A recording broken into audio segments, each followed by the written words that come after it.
I had a message asking what's the sort of tools I use and whereabouts do I get them from. Now, most of the tools I've been given, or I just use cheap alternatives. So I was going to run through quickly what's the sort of tools I use.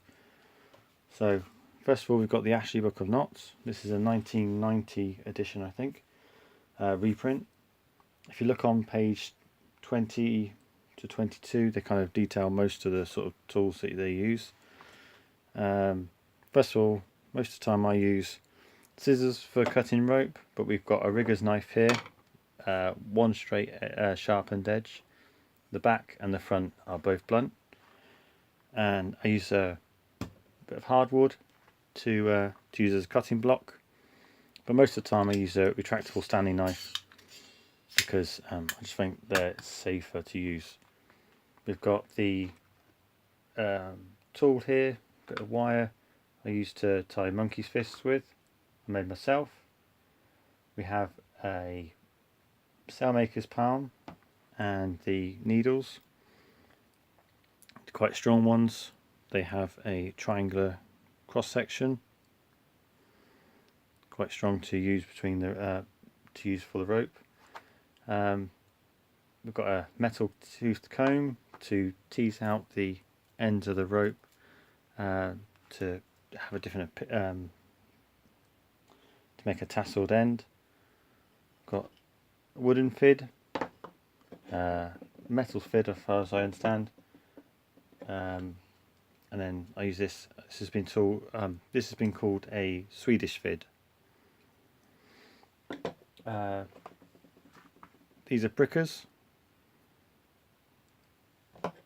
I'm not too sure what this tool's called. I was given this by another person that does knots. He didn't get along with it because what you can use this for is working it through rope or a knot, hooking onto a line on the other side, and then it closes up on itself so you can pull it back through the rope. We have a more recent invention is the paracord needle. It's got a thread on the inside. I use two types of tubes to do things like Turk's head. The metal one's really good for doing a knot and then sliding it off, and I use the cardboard ones because these ones you can write on, number it, make it easier to follow what you're doing. If you didn't have anything like a pricker, an awl on a Stanley knife is quite useful. Pliers, obviously. These are jewellery pliers, jeweller's pliers. They're spring loaded open. Quite handy. These don't usually snag on the rope. They're quite handy to use. Electrical tape, just normal twine.